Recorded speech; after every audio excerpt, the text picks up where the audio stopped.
So I think the topic is like just to kind of explain a bit more about who we are is we're both people that kind of got into like a super serious relationship pretty early in our lives. So I would like to elaborate on the fact that like we've got somewhat of an atypical situation. Not everybody is because I was with my ex wife from the age of 18 until my mid 30s. And when did you start? 23. So I met my first wife, when I was 23 years old, and we were exclusive right away. So Yeah. nearly 2 decades. So we both were out of the dating scene for a long time, and anybody that knows dating, it changes a lot over the years. Because I definitely, well, especially for me, because my version of dating for me was, oh, you want to hang out after school? I mean, that was how you went on a date. It was like, oh yeah, let's go to Burger King, grab a burger, and That still sounds great. I mean, it could be a really cool date idea because like there's one thing I've learned by dating. It doesn't necessarily mean how much money you spend, but the quality of the time you spend together, what you do. Yeah. And if you enjoy it. Because me, I absolutely love Taco Bell. So if somebody invited me to Taco Bell on the first date, I'm like, oh, you want to get married? I'm just kidding. But it definitely crossed my mind. Fantastic. Oh, that's nice. So we'll start off like post divorce. What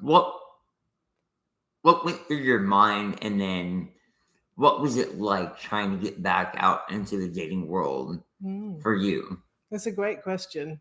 I mean, I guess to start with, even when I was considering divorce and separation was beginning, I started to think, am I too old to get back in the dating market? Because I was getting close to 40 at that point. I found I wasn't, but I guess the confidence that you have in your 20s is different by the time you hit your 40s. You're invincible in your 20s. Yeah, right. You are. So for me as well, I felt like I had a career. So I was concerned about how I would come across because I wanted to have a hoe face. Let's be honest. I thought I missed out on it the first time around. I'm going to do a lot of dating and probably not be exclusive. And I'm going to make a lot of mistakes. But at that age, I guess I felt like the stakes were higher somehow. And people knew me as well in London. So I felt sort of a pressure of reputation, if I could put it that way.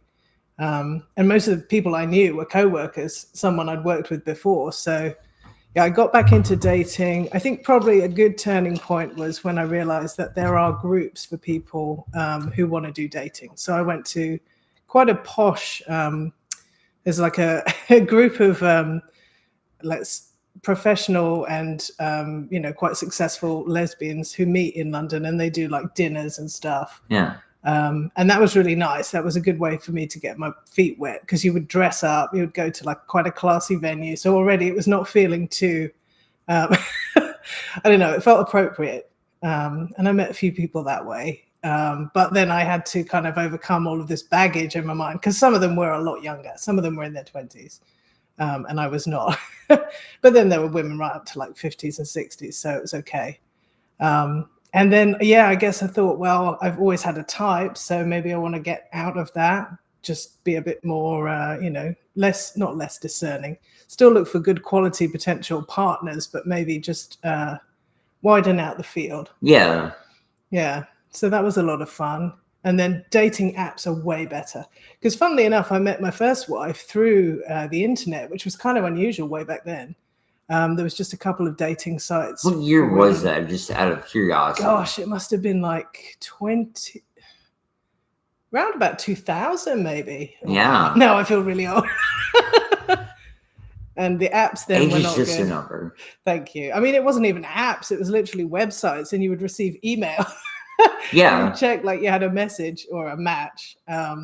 So yeah, I was pleasantly surprised that the apps are great now. Although I haven't really particularly met people that I wanted to meet up with that way. It's been more like mutual friends, common interest. How about you? What was it like for you post-divorce? So post-divorce, like me being introverted, extrovert, like I am not the person that is going to just randomly go up and start talking to a random person. I'm just not. I've never been that person. I don't really think I'm ever going to be that person. Alcohol helps. Like, I can be that person, but that's usually the point where, like, I'm past that tipsy phase. And once I get past that tipsy phase, then I have some extroverted tendencies. But naturally, that is not necessarily my wheelhouse. Mm-hmm. So I, like you, love the dating apps, and that is actually where I excelled. So when I downloaded like the dating apps, it was very arduous at first. Like, I had no success, Right. but just like anything, is like, I'm also a gamer, and there's a term called power gaming where you just go ham. And I explained this to her earlier, where you just put all your effort into it, and you expend a lot of energy into being good at whatever it is you're doing. Okay. And I went into dating apps, and I was completely unsuccessful for probably the first 6 months. I kid you not. Well, I couldn't even get a date. And then finally, I got a date, and I got catfish. It was Oh, yeah. It was one of those things, but like, I went on a date, so I was okay with it because I went on a date, and that kind of catapulted. After that first date, you kind of get more confidence that this isn't so weird, and you don't have to make it as weird as it is. Right. It still is. I mean, today, even like our first date is still completely full of anxiety. Okay. Any date I go on is anxiety until like you get a comfort level with that person, and I think that's just a natural response. And I don't know how many times. Well, actually, pretty much every first date I'm on, it's like, well, I could cancel, and I shouldn't do that. And I mostly don't. I've done it a couple times just because the anxiety was overwhelming, but I think it's a natural human thing. Yeah. And some of them are just not what you would consider quality candidates. But now I also understand the importance of kind of like dating to kind of get experience in dating.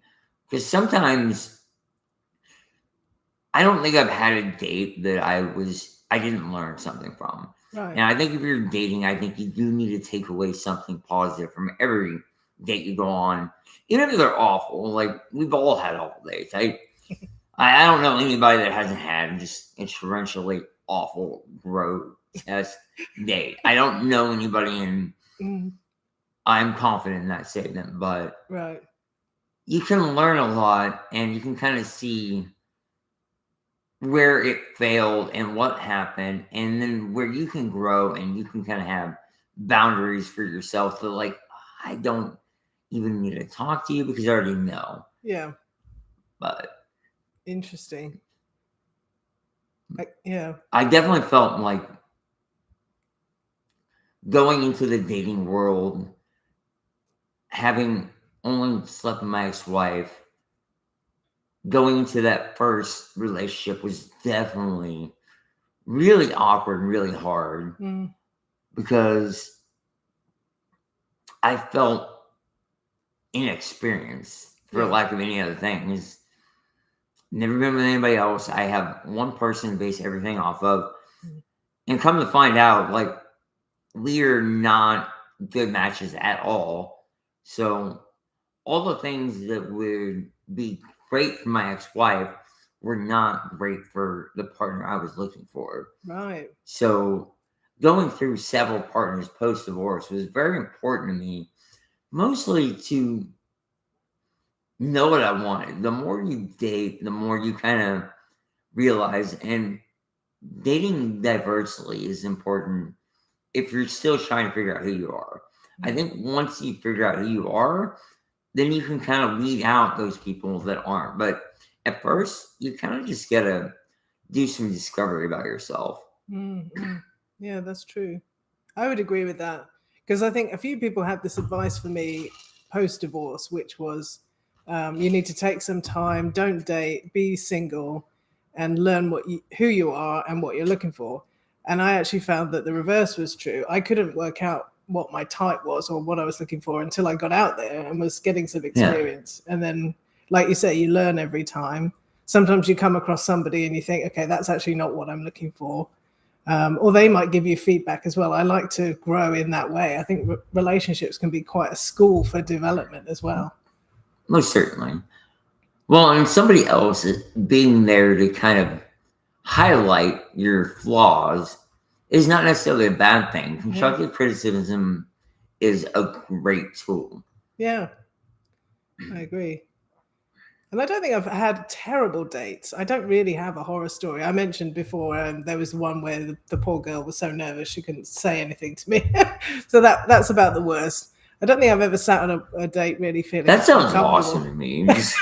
You'd be fine with that. Well, because if they're nervous, that means they're really kind of into you. So for me, I didn't know that. For me, because not to be a dick, for lack of a better term, but if somebody's just coming in and like doesn't give two shits and says whatever, doesn't care, like I don't feel like they're that into you. But if they're nervous about it, that means they see some sort of potential and some sort of consequence if they don't perform. Oh gosh. Oh dear, I feel bad now. And that is like, it's very endearing to me. But as a guy, like I feel like I receive that a lot less. Right. I think women have a little bit more liberties, at least in like the male-female scenarios. I feel, we mentioned dating apps. I've been very open with a lot of partners, and like I've read countless people's like Bumble, Tinder, etc., like the messages, and I've seen it where, as a guy who's mostly straight, I get 2 to 3 matches a week if I'm lucky. Some weeks are nothing, and every now and then, like I'll get like 6. I'm like, woo, yay! It's a good week. But like for the most part, like guys don't get, but women will have hundreds a day. Depending on anything, but like women definitely have their pick of the litter, and that is also like where my success came in. Is women are definitely less shallow than men. You think? So they will find somebody interesting, and they will pick the interesting person over the person who's hot. More often than not. Like there's definitely, I have even friends this way that, like, he's just hot, I just want to go to date with him. But for the most part, I think women are much less shallow than men on the whole. I'm going to think about that. I mean, I'm not going to say that looks aren't important to me, but probably looks on their own would never be enough. Absolutely not. I mean, I would say the same thing. Right, yeah. Because, I mean, living here in New Orleans, like, we have a plethora of people, and there is just a lot of generic types of girls that come through, and they're just very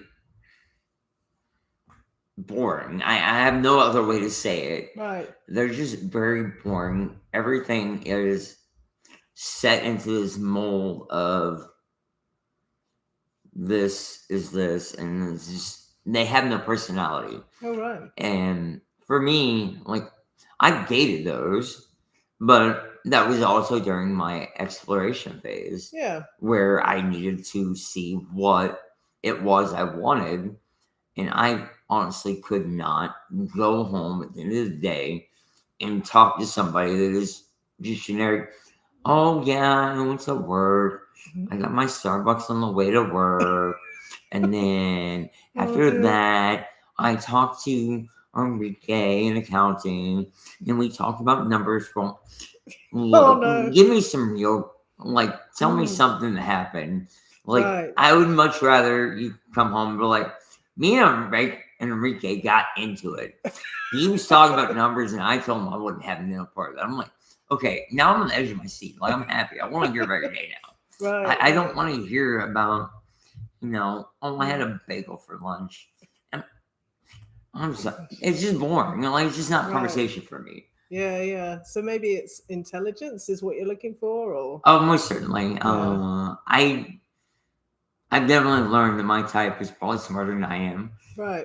Yeah, me too. I do have, and I hate saying it, but like I realize that I like playing dumb, but like I am a fairly intelligent creature. Sure. Yeah, you are absolutely. But I like playing the dumb blonde part. Blonde, that's funny. It's mostly just an act because, like, I don't want people to think of me as, like, the superior intellect. Right. Yeah, definitely. I'm looking for intelligence. And I think that's what comes back to my nightmare date would be somebody who, it's not communication per se. It's not talking about the nature of the relationship or what they want. It's just that spark of, like, conversation and texting as well, or any kind of messaging. Yeah. I cannot do a dry texter, somebody who just sends, like, the mundane. Good morning. How was your day? Yes, Right, yeah. And that's fine, like once every 2 weeks or whatever. You've got nothing better to say and you just want to talk to them.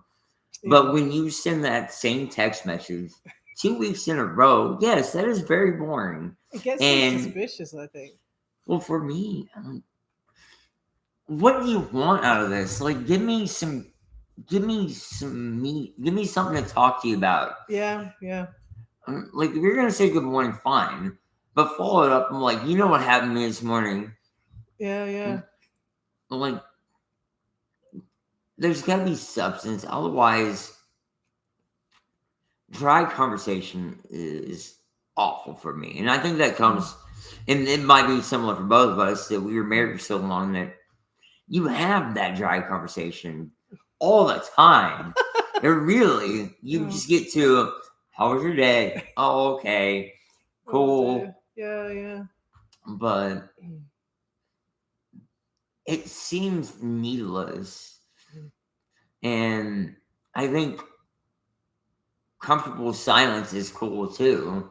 Because when you're with somebody, I was 13, you were 20, that long, you have to learn how to just like, I got nothing to talk about. And it's fine. Right. And you both go about your day and you do your things and it's cool. Yeah. And I was fortunate my ex-wife. Like, I think we figured that part out. It's like, I didn't have to hear about her day unless something cool happened. Right. Or something awful. Wanted to. Yeah. But like, we definitely had each other's space. And that was very important. And like, that and our money was completely separate. Right. And I think probably it lasted so long because those two things were great. Everything else is complete trash. But like, those two things are great. Right. So those are things you might replicate next time. Yeah. And like, I still look for those. I'm not looking.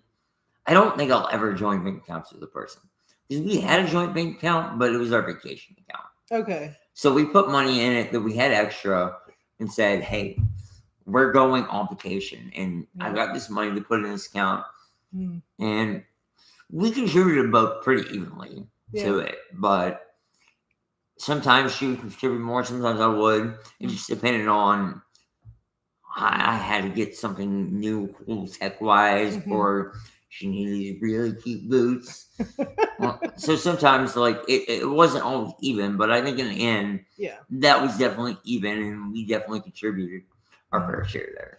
I'm quite liking the fact that at this point, I'm not having to consider joining bank accounts with anybody because we're just dating. And what's quite normal with two women on a date is you would go Dutch. So you each pay for what you bought. You get separate checks for what you ate. And you don't have to stop that after the first date. Yeah. There's not necessarily one person who would obviously need to be paying all the time. So I think that can be quite healthy. I definitely think it's very healthy. Even as somebody that grew up in Kansas City, I definitely was shamed when I would ask somebody, like, you're cool going Dutch with this. And I've lost by, I would say, like 4 or 5 dates. Wow. Because dating's expensive if you're a guy expecting to pay for everything. Yeah. And if you go on a bunch of dates, and during my home, it's just like, oh, well, Yeah. darn, I lost a date, but you're probably also not somebody I want to date either if that's a problem with you, because gender roles are not that important to me. Mm.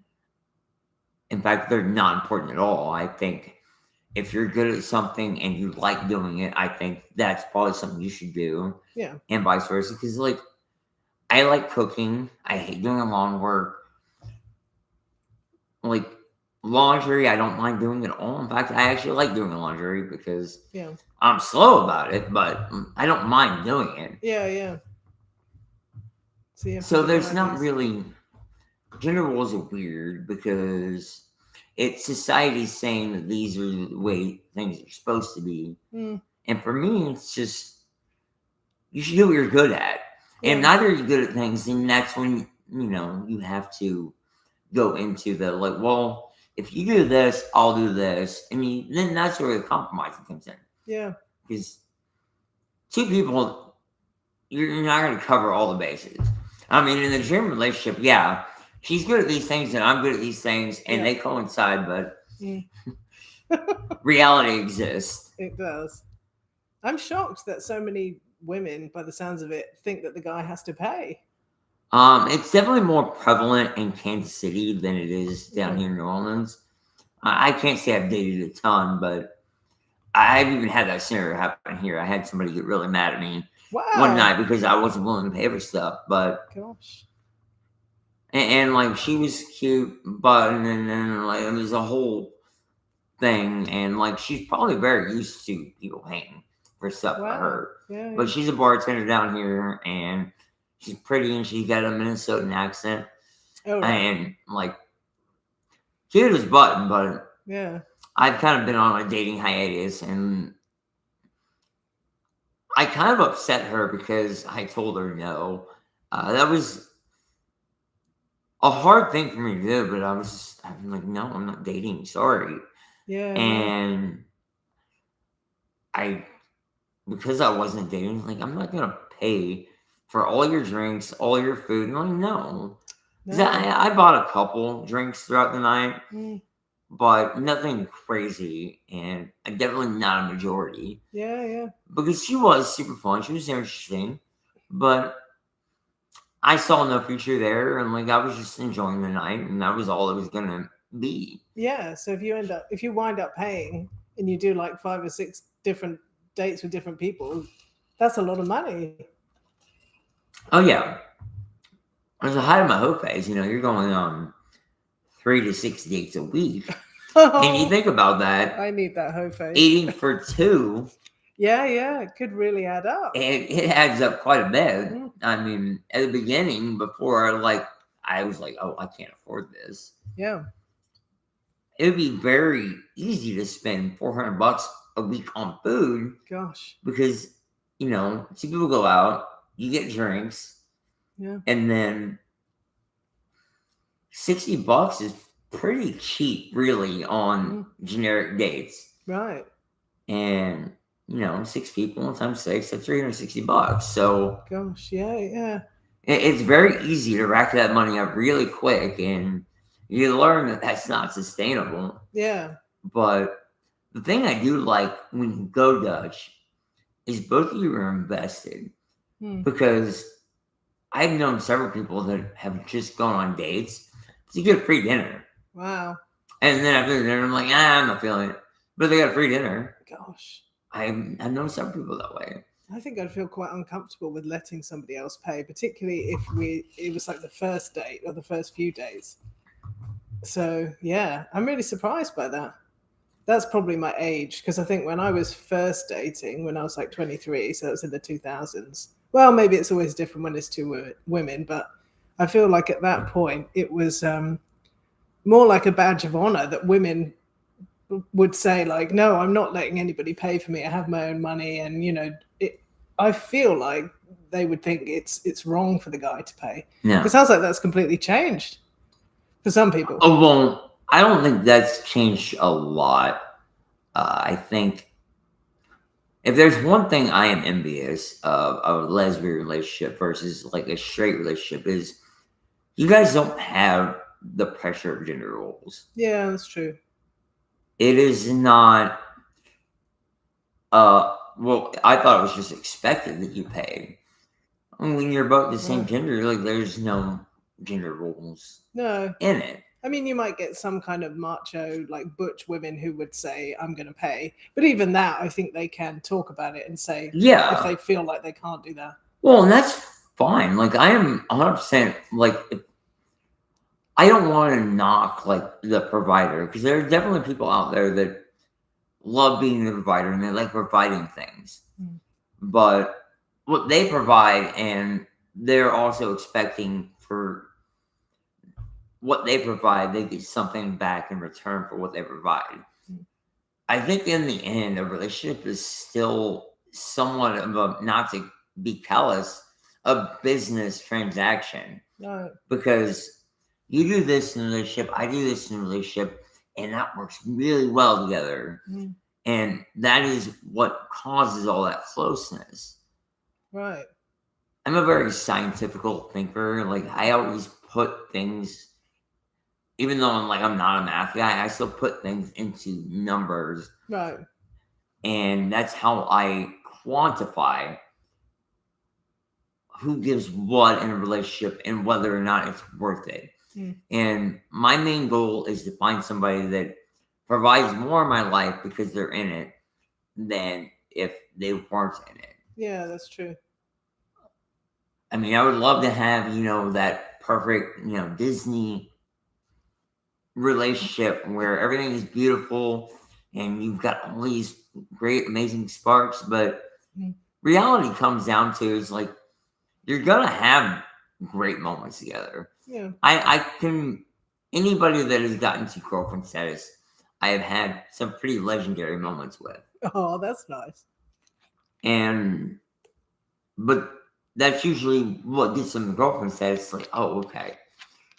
But you're going to have that with a lot of people. Yeah. I think the more people you date, the more you realize that you're going to have some pretty amazing moments with people. And you're going to have a lot of fun with a lot of people. That's nice. But just because you have a lot of fun in some moments doesn't mean it's worth it if you have a lot of unfun. Yeah, absolutely. In other scenarios where you're waiting for that fun moment every 3 months. And then for those 2 months, you're enduring all of the trials and tribulations of that relationship. Wow. Yeah. Yeah, it comes back to the talking as well. I was saying, and we were both saying about like if they can engage and think of something interesting that's going on in their lives or that day that they share with you. Well, it's sharing, I guess, isn't it? And that can be quite a wonderful thing, I think. I mean, I wouldn't say that they're going to be friends for me anyway, because I can't, for me, keep on seeing somebody casually as a friend if we've dated. It just doesn't work for me. But it was still an amazing part of your life and you shared these experiences. So, yeah, I think dating for me will become more of a hobby. I'm going to try and get out there and do more. I mean, I encourage it because it is getting into dating, especially in our scenarios. It helped me a lot just to kind of get used to the idea. And really, part of it was too is after so many partners, you kind of really forget your ex. Well, but in both our cases, ex-wife. Right. Like, and I still bring her up quite a bit, but 13 years of your life, 20 years of your life, it's a lot. Mm. But I only bring her up in scenarios that I'm not reminiscing or relating things like, oh, yeah, I went to Costa Rica with my ex-wife, but we did this. Yeah. It's life events that I will talk about the fun things I did with my ex-wife because, like, I had good memories. In 13 years, you're going to have great memories. Sure, yeah. You can't just discard your memories that you had. I absolutely know that, like, there was zero attraction, to my ex-wife. None. Yeah. But we're just two different people. Yeah. It's nothing against her. It's not even that she's not attractive. She is. But there is no attraction left there in that terms. I still wish her the best, and I hope for the best for her, because like you spend all that time, you're not gonna not care about them. Of course. But it doesn't mean that like they need to be a part of your life. I talk to her a couple of times a year, give or take. Yeah. And it's normally quite randomly, and every now and then it'll be like I talked to her on the Day of the Dead because she was Hispanic. So Day of the Dead, I thought about her stepdad that passed away while we were both there. And it was just but Day of the Dead, I thought about him and like all he gave me, because everything I know about working on houses, plumbing, roofing, any housework, period. Yeah. I know because of him. He was really my de facto dad, because like my dad died when I was 8. So he filled that role in my life, and I never had that. And when he passed, it was really a giant strength, because he was her best friend and he was a mentor for me. So we really lost a lot when he passed. Yeah, you did. Yeah. I'm so sorry. Life is life. Like, that's how it happens. Yeah. Like, you just gotta appreciate the time you had and move on with it. That's a good way to be. Yeah. But yeah, when you've shared family as well, their family to a certain extent becomes your family when you're married, when you're for that long.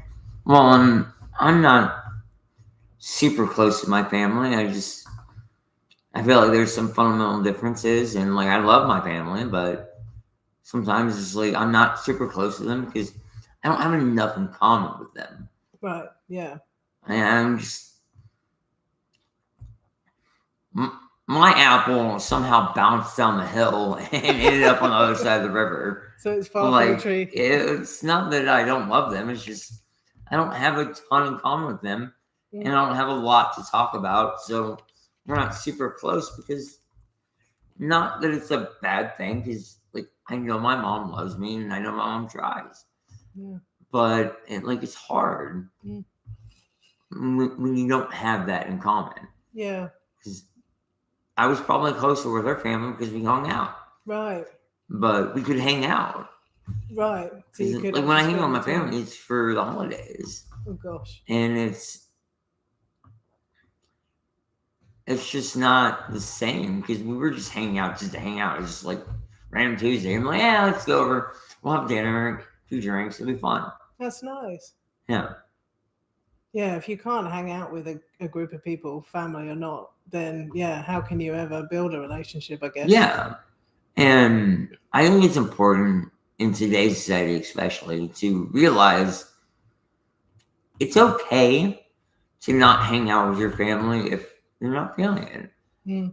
Because you only get one life, so spend your time wisely. Yeah, that's true. Yeah. And if you're not enjoying it, it's okay. Yeah, there's no rule that says you have to just because you're related to them. Yeah. Blood is just blood. That's all it is. Yeah. 2 people got really happy one night, and then all of a sudden you appeared. The stork. Yeah, the stork. That's how it worked. The bird came in and he just dropped into their laps. There was no birthing. Birthing. I guess I have the opposite problem because all of my family have passed really now. And I lost most of them at quite a young age. So as soon as I, couple up with somebody, I'm meeting their family, but I don't really have a family that they can meet of mine particularly.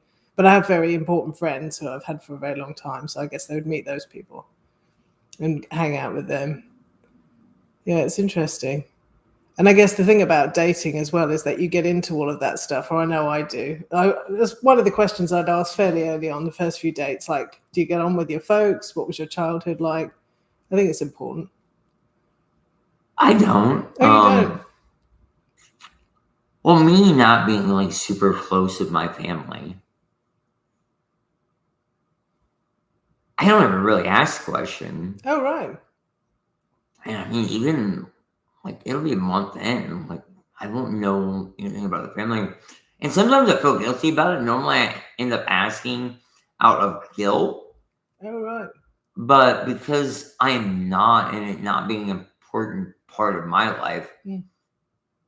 not to be callous, but I don't care. Oh no, that's fair enough. I want to know who you are and like how we fit together. Right.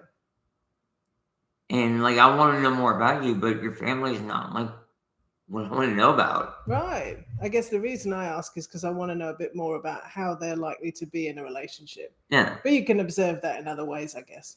Yeah. I think time, because I think within 3 months, you kind of, once you break that honeymoon phase where everything's new, after the honeymoon phase, you learn pretty quick how they are in a relationship. Right. Once you get past that, I'm going to do extra because, oh, this is new, fun, and exciting. Once you get past that point, Yeah. you learn kind of quick who they are. Right. Right. And Yeah, I've heard that described as new relationship energy. Actually, now I think about it, I don't think I've managed to sustain 3 months with anybody post divorce.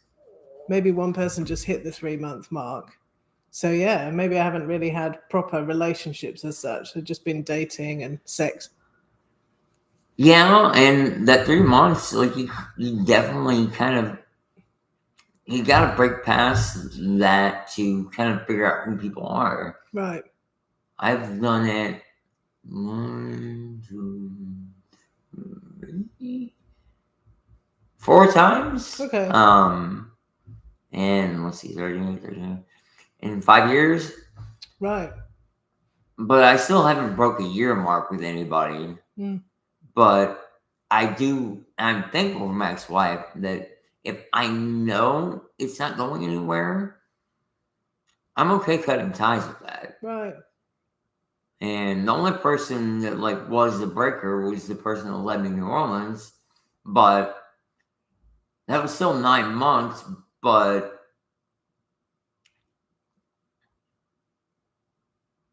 that was the only person I even saw it going anywhere with. Okay.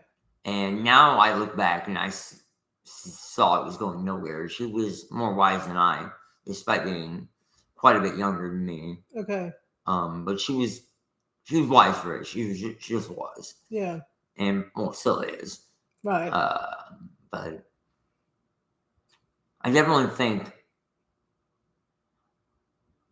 I have the long-term relationship potential, but the problem is now I have standards and self-confidence and beliefs in myself, which makes it really hard for me when I'm dating because if it doesn't make my life better, I'm okay ending it. Yeah, that's a good way to be. It's a great way to be. But sometimes you would just like to have somebody to cuddle on the couch with. But, that's okay. Yeah. I would much rather be happy with my life than sacrifice just so I can get some couch cuddles. Yeah, that's true. Yeah. No, it's definitely better not to stay with someone. I mean, I'm telling myself that as well. Because I very rarely am the one that splits up. I'm very rarely the dumper. I'm always the dumpy. I get dumped. And I think that's partly because I will cling on. Yeah. Even if the relationship's not really working, because I like those things. Yeah. And it's thinking about, oh gosh, I've got to have this big hole in my life for a while and I've got to do another talking stage with somebody else. I think I'll try and make it work. Yeah. I honestly think, because I was that way when I was at the beginning of the dating stages. And when I actually turned it the other way, I was much more successful at dating. Right. Because when you set boundaries, it actually makes them respect you more. I don't know how else to say that. Right. When you're like, no, that's just not for me, or I don't want to do this. Mm. When you have your own opinions and you're your own person, I think it's better in the dating world. Right. And I think it's a healthier dating scene as well. Mm. Because if you don't want to do something, you shouldn't do something. Yeah. Like, if they're going to a wedding, they need somebody to go and they need support, that's fine. Okay. But I want to go watch this awful movie with this awful actor.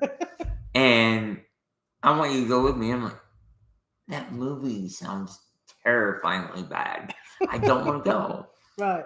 I honestly think saying no to something like that will get you another date, to be honest. Oh wow. Okay, I need to try that.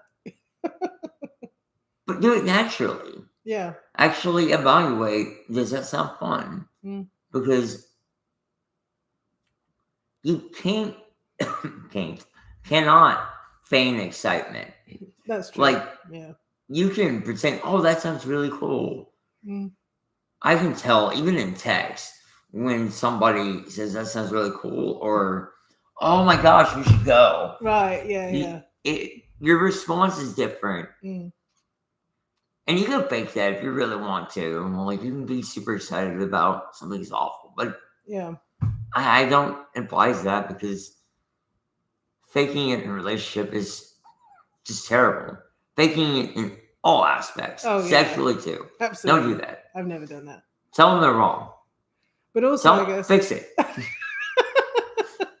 it's interesting for me because I think I was so open to so many new things. I very rarely would say no.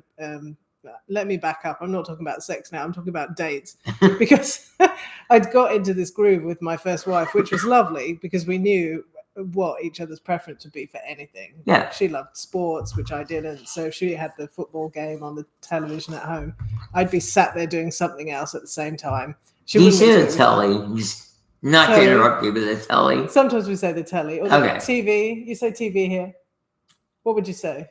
Watch television. I think, me personally, I say the tube a lot, but The tube. Oh, I need to start saying that. yeah. Because to us, the tube is the underground, like the metro system, like the subway. Well, like the television tube, it's a kind of old term, and Because it was I literally use a tube. I use a lot of old terms just because, It's cool. like, I use crikey a lot. It's just like a word. That's cute. I like a lot of the old words, the bee's knees, stupid stuff like that. Cool beans, like. Oh, I like old terms. They're just fun, and Yes. I'm okay with bringing them back. Like, Yeah. Grody another one from the 90s. Grody? What's that mean? Kind of gross and kind of like eek. I need to resurrect that. Um, I say I get the ick. But coming back to my first wife, I mean, we already had this way of living. You know, we knew what time we were probably going to eat dinner, and we knew that we'd go out on a Friday together and get some drinks at the end of the working week. So I was very aware that I might bring that kind of rut. Not that it was a rut. It was great when it was with that person, but I didn't want to sort of have those expectations with new people I was dating. Yeah. So I was just open to their suggestions. Yeah. So maybe that's why I never would say, oh no, I don't want to see that movie, or Yeah. I don't want to go ice skating. Well, it all depends. Does it sound fun? Because, like, I definitely do that too, but I am also, like, just that person in general. Right. Like, all my friends will tell you, don't even sound for pretty much anything, unless I'm not. Because, like, for you love books and you write books and you're very into all that. Sure. I would absolutely never, ever accept an invite to a book club. Oh, interesting. And if you invited me, I would just smirk and, like, no. Absolutely not. Like, trying to keep it straight, but it's like, no. No. Actually, Scott invited me. Pedro. Pedro invited me to a book event, Okay. and there was just like a group of people around. And I looked at him and said, absolutely not, because I'm close with Pedro, and Yeah, you can say that. I was like, he knew when he asked. He was like, "Come on." My ADHD just doesn't allow me. I'll do audiobooks, and even then, not my forte, but I've read a few audiobooks. Listened to a few audiobooks. Yeah. But they aren't my forte. Yeah. But so that would I do think that, like, venturing out and doing things, but don't feign interest on those things. Right. Yeah. I'm like, I've never done something like that before. It sounds cool. I'm willing to try it out. Yeah. I can't promise I'll be excited, but, like, I'm there for the adventure. Yeah. Yeah. That's And I say that a lot, just to friends. Yeah. Because I'm not really dating right now, so like, I've done the dating, and, like, just because of recent events, I'm just dating. Because when I moved to New Orleans, I took a year off, Right. And then I got into a relationship post that, and I still think I need some time off. Yeah. But I agree with your point that post divorce, I need to get out there and kind of figure out what I wanted dating wise. Mm. And I'm glad that I didn't get too attached to any of them. Yeah. But I do see the value of having single time because I've learned to love myself and who I am Right. so much by being single and not looking Yeah. for somebody to date. Like, you still have urges. You're Yeah. human, and hormones are a bitch. Yeah. Because there's definitely some days I wake up and I'm like, Oh. body, I don't like you. Shut up. I know what you want, but you're not getting it. So shut up, go in the corner. Oh my God. Oh, that's hilarious. I love it. If only we could do that. Oh, if I could, I would lock him in a cage. I'm like, I'm sorry. You'll come out when you can behave. I'm going to call this character Horny Dorian. Hashtag Horny Dorian. He's going in his cage. Oh, man. That's hysterical. Oh, Craigie, Horny Dorian. Oh, that dude. I don't like him. Now we also have a title for the third episode, which is where we have the third date. And we move on to the sex topic. Oh, yeah, because, well, traditionally in dating, the third date is typically where sex happens. I don't know where that originated, but it's not always that way. Sometimes first time, sometimes it's the 8th time. But on average, the third date is a pretty given that, yeah, you can make a move that day. So it may or may not work out, but you can make that move that day and it not be, oh my gosh, I can't believe you're expecting him. Yeah. Right. Okay. Yeah, interesting. Because for me, actually, if I'm going to have sex with somebody at all, it's always happened on the first date. Thinking about it, I can't think of a time where I waited. Really? Yeah. I mean, I've done several first dates, but for me, I've found it much more advantageous to wait. Right. I think that first time is better when you know the person better. Right. Not that I don't talk about sex on the first date. I'm actually probably guaranteed to, in I'd say 80% of scenarios, to talk about it. Yeah. But I'm not going to really approach it. If I'm going to approach it, it'll be second date, usually by default. But yeah, I don't like seeing somebody on the first date. It never seems to end up well. Right. And I absolutely hate one-night stands. I had 3 of them. They were all awful. Right. But I'm an atypical guy. Like, I'm not getting off the first time I see somebody. I've only had 2 people make that happen in all the partners I've had. Right. And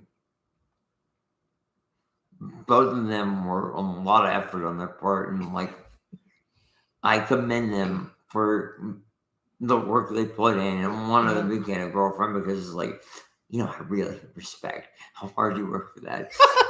Horny Dorian was very Horny Dorian really won out there. He's like, look, she's willing to go that far, and like, she's got the effort. She's putting it down, and like, and it is endearing. Like, when somebody is willing to fight that hard for you, right? It is.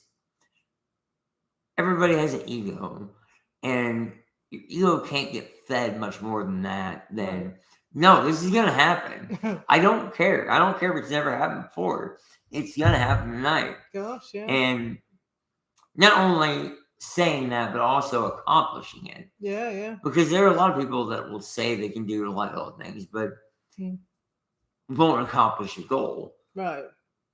So to accomplish it, and the way it was accomplished was like, ooh, yeah, the Horny Dorian definitely was very happy.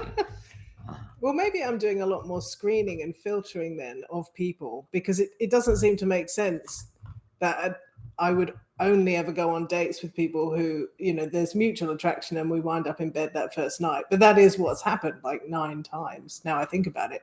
Yeah. I mean, that's not a huge number of people. So I guess probably I'm filtering other people out where we're talking and so on, and we never meet up because there isn't that mutual chemistry, I guess. I don't know. It's giving me a lot to think about, actually. And I've never had a one night stand because I guess there's a couple of times where I thought that's what it was going to be. And then it's just carried on. You know, we've seen each other for like a month or more. But that's very lesbian. Yeah. I know. But, well, I mean, it's a little bit different, but I do think that, and the one thing I absolutely abhor about dating apps is there is absolutely no way to judge your chemistry with somebody through a dating app. Right. And I've gotten to the point, well, I'm not on dating apps right now, but like if I'm going through a dating app, I'm not going to talk to you for weeks.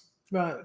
2 weeks is kind of my limit. If you're not willing to meet up in 2 weeks, I'm good. Yeah. I can go find somebody else that's willing to actually go on a date. Because text, awful. Right. And at least you're doing video calls, okay, maybe. That's true. But still, no, let's meet up. Yeah. Let's see if we've got any vibe. Because physical chemistry, as much as I hate to admit it, is a huge thing. And when you meet somebody in person, you're able to gauge all the pheromones and all the stuff that you can't put through a phone or a computer. That's true. Yeah. Because we talked about this earlier off camera. Chemistry is a huge thing. Right. And if two bodies just are not attracted, yeah, it's much better to get that out of the way early. Yeah, yeah. Because there's only so much. I have a great friend back in Kansas City. Our emotional chemistry is through the roof. Right. Like, I wish we had physical chemistry because I would absolutely just like marry me. Oh. But it's just our physical chemistry is awful. It just is awful. Yeah. We did the deed, and both times, because you have to make sure, both times, neither one of us were into it at all. Right. It was just like, this is not working. Yeah. And when that happens, one, you're irritated all the time you spent talking to this person. And we're still great friends, and like I still love her as a friend, and we still talk a lot. Yeah. But you're letting yourself down, and you aren't. If you're dating, date with a purpose. Right. Because like I have met several really great friends through dating apps. Yeah. Because some of them are just like not feeling it, but you're super cool. Let's hang. Yeah, yeah. And I'm okay with that too. I think that is something that a lot of people don't take advantage of dating apps. It's like, it's okay to meet friends on dating apps. Right. Because I most certainly met quite a few. Yeah, yeah. Did they put that that's what they're looking for, or that's just how it's wound up? It's usually just how that winds up. Like I've definitely had that on my dating profile several times in my life where